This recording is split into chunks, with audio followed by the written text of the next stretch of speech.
Here's the thing. I know this video is going up late, and this has been like the most, I don't even have a word. Like, the most stressful is like not the word. It's just been difficult. So basically, I had this great idea for a cup, and it was gonna look so cute and so great, and it was gonna be so easy because if you have a silhouette machine, like the silhouette does all the work for you, and you just have to stick on the vinyl. But then I bought a type of vinyl that I'd never bought before, and oh my god, this vinyl is the worst product I think I've ever purchased from Amazon. And that's saying something, because Amazon, I love you, but you got a couple frauds on there. So here's the thing, I would never claim to be a pro with the silhouette. Like, I just wouldn't. I have one, I use it recreationally. I'm pretty good at making t-shirts. That's kind of like what I do with it the most. But as far as actual just doing vinyl, cutting vinyl, which I feel like is supposed to be the easier thing, you have to buy really good vinyl, I've learned, and it takes practice, and if you're not doing it often, it's hard. So I know I'll get better, but I just want to like disclaimer this video. I'm not a pro silhouette user. I don't do this professionally. This is just for fun. It's recreational. So I know that a lot of that has to do with the mistakes that I made. If you are like, you use vinyl all the time, you probably won't have like the puckering and the wrinkles and stuff like I had, unless of course you bought the worst vinyl in the world like I did. But you probably will have an easier time with it. And so yes, disclaimer over. It came out cute, did not come out the way that I wanted, and it didn't come out as high quality as my other crafts. So I really debated back and forth between refilming it and trying again, or just showing you guys what went wrong and walking you through it so that you can try it yourselves and hopefully learn from my mistakes. I posted it on Instagram as a poll, and lo and behold, y'all picked see what went wrong. So that's what we gonna do. So let me show you the cup real quick. Alright guys, so here it is. I don't know how it looks on camera. It might look super cute, it might look like garbage, I'm not sure. The thing is, I do think it came out cute. My 3-year-old daughter knew what it was without me saying, because I just brought it downstairs and I set it on the counter. And she goes, oh, Monsters Inc, that's a Mike Wazowski cup. And so I was like, obviously it looks like a Scream canister, but there's just these little imperfections on it. So, I'm going to show you a close-up of said imperfections. And then we're going to get into the tutorial, and I'm going to show you what went wrong, how you can fix it, and hopefully how your cup can come out better than mine, or just how you can laugh at me and my failure in crafting. Last thing, shameless promotion. I make videos like this every Tuesday and Thursday. Usually. No, I really do. Every Tuesday and Thursday. This week was kind of a fluke. We had a lot of stuff going on at home that I won't get into, but every Tuesday and Thursday there will be a new video up of some kind of DIY or craft, usually Disney related. Leave me comments below on requests for future videos. Usually my crafts go totally according to plan and I really don't have issues, but this was not one of those times, guys. It just wasn't. If you haven't already, please subscribe, and without further ado, let's get into the tutorial. Okay, so to start off, I'm going to show you how I designed it. So my cup was 9 inches across and 7 inches tall, and when I say 9 inches across, I mean like the diameter of the cup. So I went ahead and made a rectangle to that size, and then I made a smaller rectangle in the middle to be the little gauge for how much Scream is in your cup. And then I did the same thing for one on the inside, if that makes sense, because I'm making an outline of that opening. So I did the rounded corner one because it looked more like the tank picture that I found online. Then I went in and drew 2 little triangles, and I turned on the grid to make sure that I was lining them up correctly across from each other. So you're going to have these not connected. So what I did is I went in with my knife tool and I just cut the corners, and then I ungrouped it and deleted the line, and then I repeated that all the way down. I ended up with 5 on each side. Yeah, 5 triangles on each side, so like 10 triangles total, but 5 on each side. And then I just went in and used the knife tool and cut that joining part where the triangle meets the border, so that it looks like the triangle is a part of the border. And then I would ungroup it and delete the little piece that was left. So then I went through and highlighted it all and changed the color to gray. I like to color code everything. It makes it a lot easier to cut later on, especially when you're on the advanced setting, to speed things up a little bit. Okay, so then I went in and I kind of shrunk it down a little bit and just relocated it to make sure I liked the placement. Then I went in and drew long rectangles across. These are those black stripes that go across the top and the bottom of the canister. So just make long rectangles. I made them reach all the way across the yellow rectangle, and then I color coded them to be black so that I knew what I was cutting. I decided to make the middle part a little bit bigger after adding these lines. And you guys can just gauge size based off how you want it to look. Alright, so now I'm going in with a little plus sign on the top, and I just started a text box and then shrunk it down to fit inside that frame on the opening of the cup. I'm going to put a plus sign on the top, and then I copy and paste it and change the plus sign to a minus. And now I'm going to go in and start doing the font. So it says max screen capacity 8,400 SUV. And then I'm going to go ahead and turn it and put it on the side of the opening. And then this one I am also going to color code black because I'll be cutting that out of black vinyl as well. And then I decided to change the font here. I think any kind of like block-like font will do. And then on the top one, it says caution, unrefined scream. And I changed that to be a stencil font. And again, this one was also black because it was going to be black vinyl. I know this was not on the cup I showed you, and I will explain why when we get there. So then I repositioned it to make sure that it was centered on the yellow. I had to lower down the little black bar to make room for it. And then if you go to your cut settings, you're going to cut by color.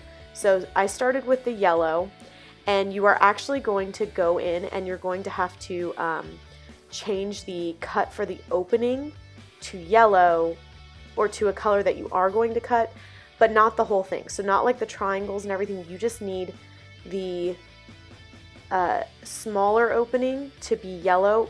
Actually, what I would really advise would be to put a third rectangle on the frame. And I know that sounds crazy, but this way you can make the opening like in between the two frame sizes. So what you'll need for this project is black, yellow, and gray, and you'll also need a picking tool to weed your vinyl. You will need some sort of thing to press down the vinyl, and then you will also need obviously a cup. If you are able to do the letters, you will also be needing some transfer paper. I like the kind with the grid on it because you have an easier time making things straight. And obviously a silhouette machine. So I started out by cutting out my yellow vinyl.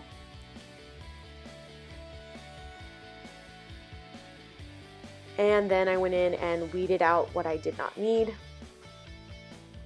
I actually decided to go in and trim up and try to save the vinyl that wasn't cut.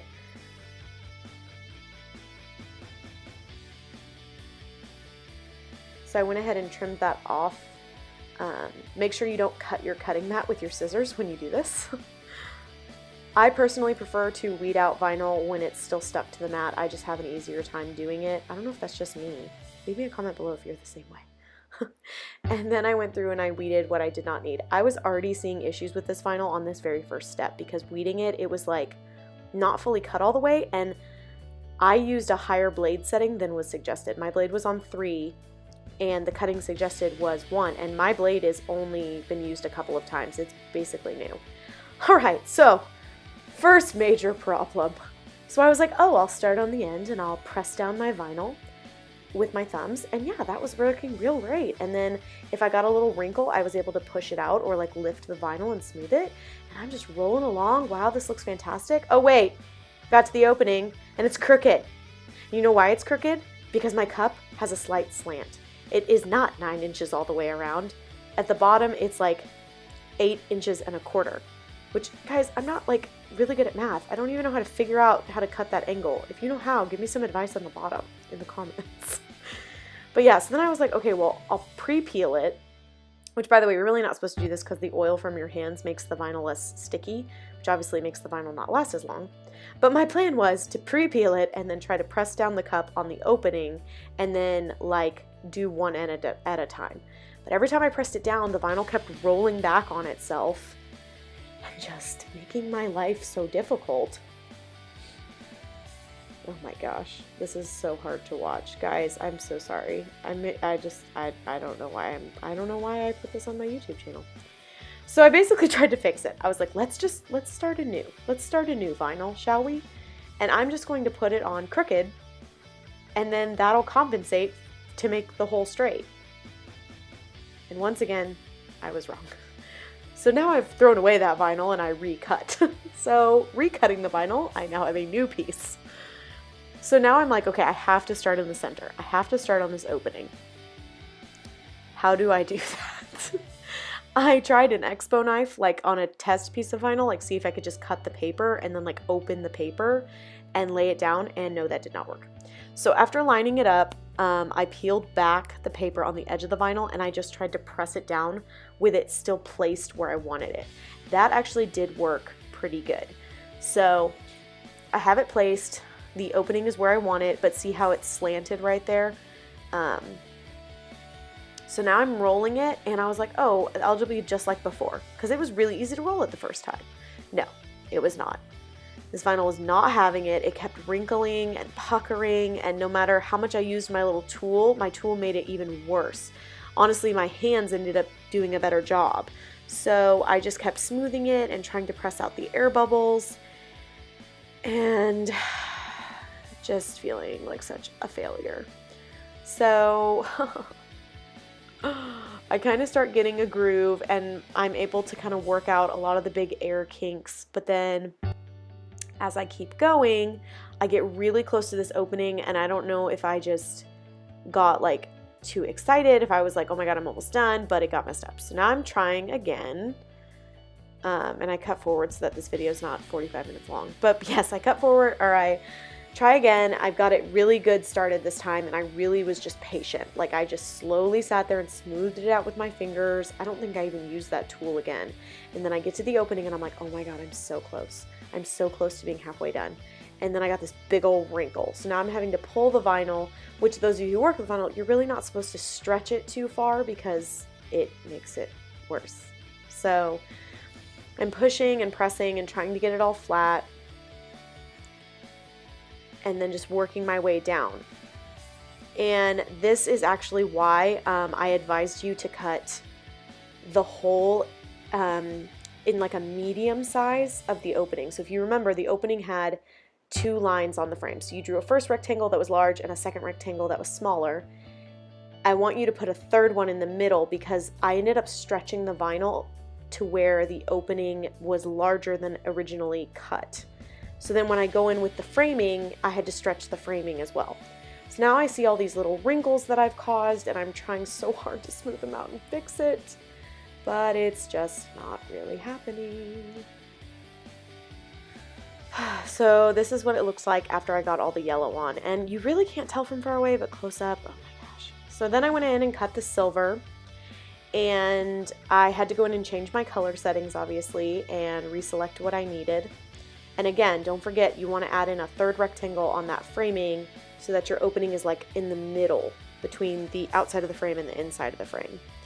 So I moved the frame and all the triangles and all that to the side so that I wasn't like cutting it in the middle of my vinyl. And then once again, I had a problem.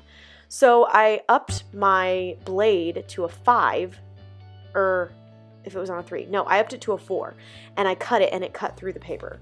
So it literally cut out this opening for me, as you can see here, and I was basically just trying to peel off the backing that was still stuck to it. So that was obnoxious. And now I'm pressing it down, and I'm realizing that I'm going to have to stretch it a little bit, because when I stretched the yellow so far, it made the opening wider than it was originally intended to be. So I was able to make the silver fit and look good, and you really can't tell on that. This was like one of the only mistakes that I was like, okay, that's fixable, no big deal. So now I'm moving on to cutting out all the black vinyl that I need. So I need those 2 lines and of course the text that I typed. So again, I'm going in and moving it to the corner of my vinyl so that I can hopefully preserve some of the vinyl that I have. I don't know why I'm trying to preserve this vinyl. I literally never want to use it again, but you know. So I move it over to the sides, and I even moved the line up, and then I cut out all of the black kneaded vinyl. So now I'm done with the silver part, and now I've cut out the letters. So I went ahead and cut, oh no, I'm sorry, the lines and the letters. The lines came out great. This was like the only thing that went really well as far as cutting. I just got impatient and I didn't make the top one straight, but the bottom one I was like, okay, actually slow down and take your time. And I really took my time to make it lay down the way that it needed to. And as you can see here, I'm even peeling it back and fixing it because I was like, oh my gosh, stop being so impatient, Saria. Gosh. So yeah, now those little black lines are on.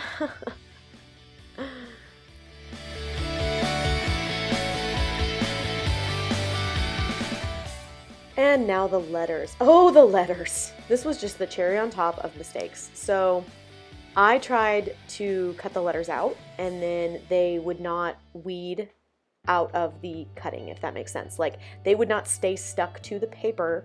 They would just peel off. Like, no matter what I did, I could sit there and hold down the letter with my hand or hold it down with a tool, and it just did not work. It was so frustrating. I even tried to move on to the bigger letters, hoping like, oh, the bigger letters will be easier. No, they were not. They were, if anything, they might have even been worse. So then I just gave up on the letters and was like, you know what? It'll look fine without them. This is the final product of what I ended up with. Hopefully y'all's turns out better. I'm so sorry this video is going up late. Really, I do apologize. I hate putting it up late, but I wanted to be honest with y'all about what happened and how this went. Let me know if you do attempt this, and let me know how yours hopefully goes better. And please leave me any advice you have if you do know how to use vinyl really well, because I will take it. I'll see you guys in my next video. Stay tuned for our Thursday video, which is Monsters Inc Mickey ear themed, and it goes a lot better than this one. Please subscribe if you haven't, and I'll see you in my next video.